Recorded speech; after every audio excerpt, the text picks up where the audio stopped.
Yummy lasagna. Kakaibang lasagna to kasi wala akong nakareding pasta ng lasagna, so gumamit ako ng flat na pasta na pang spaghetti. Luto tayo. Meron ako dito mushroom na buo, so hinati-hati ko lang ng maliliit. O, nakita nyo, dumami. And then meron din ako dito giniling na manok. Giniling na manok ang ginamit ko kasi lagi na lang kami nagkakarne ng baboy para maiba. And then naghiwa na rin ako dito ng bawang at sibuyas at nagpainit na ako ng kawali at nilagyan ko na ng mantika at maggigisa na tayo ng sibuyas. Lagi kong inuuna ang sibuyas pag ako'y naggigisa. Then sinunod ko na rin ang bawang. Halu-haluin lang natin hanggang sa lumabas ang aroma niya. And then sinunod ko na rin ang giniling na manok. Halu-haluin nating maigi, igisa nating maigi para matanggal ang lansa ng manok. And then sinunod ko nang nilagay dyan ang paminta, konti lang na betchin, asin, at naglalagay ako ng paprika para mas mabango. Ayan. Then sinunod ko na rin dyan yung mushroom. Then, nakalimutan ko lagyan ng curry powder. Kaya, hinabol ko si curry powder para mas malasa. Ayan. Lagi na po ako naglalagay ng mga spices kasi mas masarap. Then, nilagay ko na yung tomato sauce.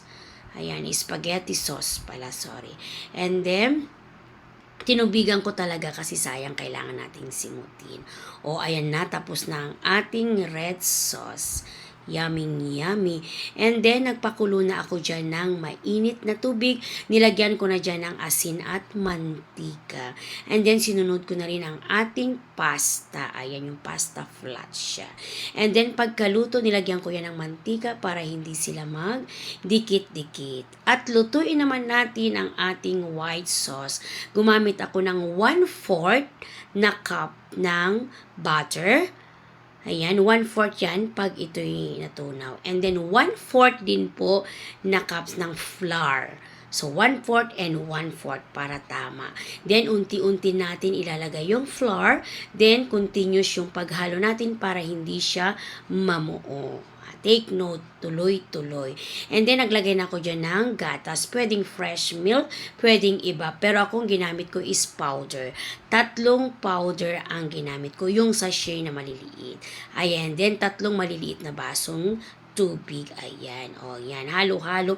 Then, sinunod ko na rin yung cheese. 1/4 cup din na cheese ang ilalagay. Then, naglagay ko ako dyan ng konting asin ulit and oregano. Pag ganito na ang texture niya, okay na po. Ayan, iset na natin ang ating lagayan. Nilagyan ko muna ng white sauce and then yung pasta and then yung giniling and then cheese and oregano. Then, second layer, ganun lang po ang procedure. At yan na ang ating finished product. O, diba?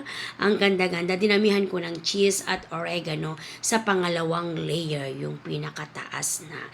And then, i-bake natin ng 20 to 30 minutes. Tignan nyo na lang po. Ayan. At ito na ang natapos natin. Ang ganda ng pagkakabake, mga moms, diba? Ayan na ang ating lasagna. Kakaibang lasagna. Kahit anong pasta, pwede, diba? Yummy! Thank you for watching. God bless po sa lahat.